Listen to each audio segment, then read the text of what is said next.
पहले नंबर पर वे व्यक्ति आते हैं जो मन से दुष्ट होते हैं। इस प्रकार के व्यक्ति मन से ही दुष्ट होते हैं और इन्हें गलत कार्य करने में और गलत कार्य देखने में बहुत आनंद आता है। मन से ही दुष्ट व्यक्ति हमेशा गलत कार्य में ही व्यस्त होते हैं। इस प्रकार के व्यक्ति आपको आपके समाज में, आपके पड़ोस में या फिर आपके परिवार में देखने को मिल सकते हैं।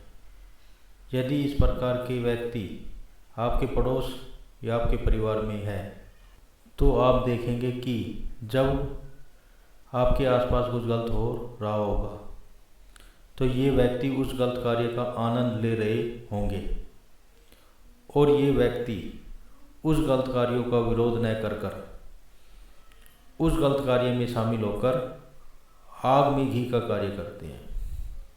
मन से दुष्ट व्यक्ति बहुत ही घटिया किस्म के व्यक्ति होते हैं जिन्हें बदला नहीं जा सकता। इस प्रकार के व्यक्तियों से दूरी बनाकर रखें। दूसरे नंबर पर वे व्यक्ति आते हैं जो परिवेश जनित दुष्ट होते हैं।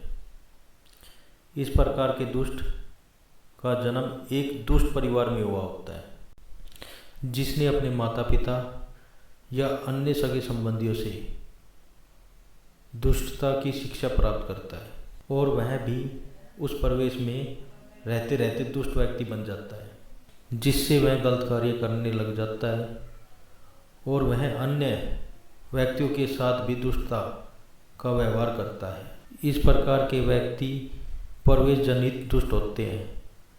चलो इस प्रकार के दुष्ट का भी उदाहरण देकर समझाते हैं। एक दुष्ट परिवार में एक लड़की का जन्म होता है और वह लड़की उस परिवार में पली बड़ी होती है, जो उन्हीं की तरह उस परिवेश में रहते रहते एक दुष्ट लड़की बन जाती है। कुछ समय बाद उस लड़की की शादी एक धार्मिक परिवार में हो जाती है जो दिल के अच्छे होते हैं और समाज में उनका काफ़ी आदर सम्मान होता है।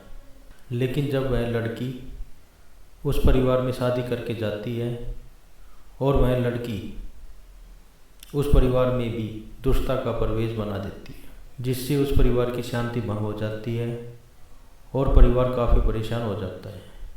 फिर वह परिवार उस लड़की को समझाते हैं और उस लड़की को सही मार्ग पर लाने की कोशिश करते हैं, जिससे कुछ समय बाद वह लड़की एक समझदार गृहिणी बन जाती है।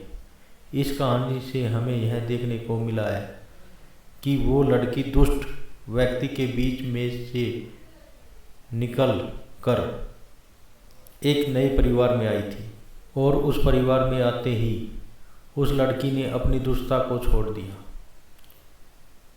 और एक अच्छा जीवन जीने लगी, जिससे हमें यह पता लगता है कि परिवेश जनित दुष्ट को भी बदला जा सकता है।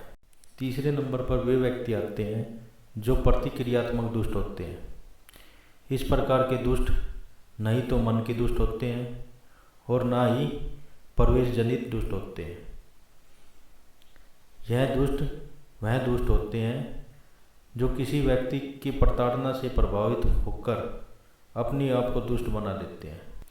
इस प्रकार के व्यक्ति अपने आप को दुष्ट दिखाते हैं पर वह अंदर से दुष्ट नहीं होते हैं। चलो इसका भी उदाहरण देकर आपको समझाते हैं।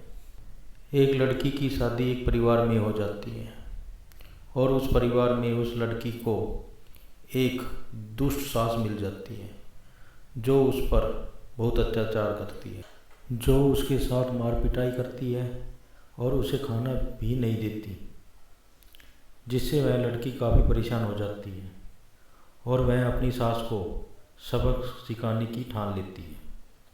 फिर वह अपनी सास के साथ बुरा व्यवहार करती है और उसे उसके किए की सज़ा देती है और समाज के लोग उसे ऐसा करते देख उसे एक बुरी बहू बताकर उसकी आलोचना करते थे। लेकिन जब उस लड़की के 2 लड़कों की शादी हुई तो उन्होंने अपनी बहुओं के साथ बहुत ही अच्छा व्यवहार किया जिससे हमें यह पता चलता है कि वह लड़की प्रतिक्रियात्मक दुष्ट थी, जिसने समय के साथ अपने आप को बदल लिया। चौथे नंबर पर वे दुष्ट व्यक्ति आते हैं जो मूर्खता मिश्रित दुष्ट होते हैं। मूर्खता मिश्रित दुष्ट व्यक्तियों में मूर्खता और दुष्टता दोनों ही पाई जाती है। यह व्यक्ति अपने किए गए गलत कार्यों को कभी भी गलत नहीं मानते, वह अपनी जिद पर अड़े होते हैं कि उन्हें जो किया है वह सही किया है, और इस प्रकार के दुष्ट बहुत ही जिद्दी होते हैं, जो अपने आप को सही साबित करने के लिए दुष्टता की सारी हदें पार कर देता है। चलो इस प्रकार के दुष्ट का वो भी उदाहरण लेते हैं।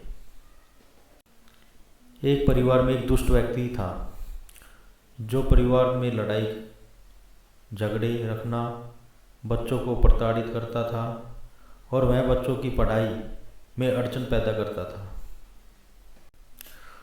और बच्चे पढ़ाई में ध्यान नहीं दे पाते थे। धीरे धीरे बच्चे भी बड़े हो गए और उनकी पढ़ाई अधूरी रह गई और वह समाज में काफ़ी पिछड़ गए। लेकिन जब बच्चे इस बात को अपने पिता को कहते थे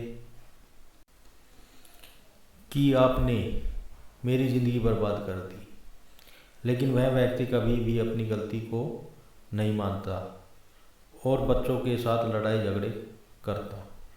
इस कहानी से हमें यह पता चल लगता है कि मूर्ख व्यक्ति दुष्ट भी होता है और वह अपनी गलती को कभी नहीं मानता और इस गलती को वह दूसरों पर थोप देता है।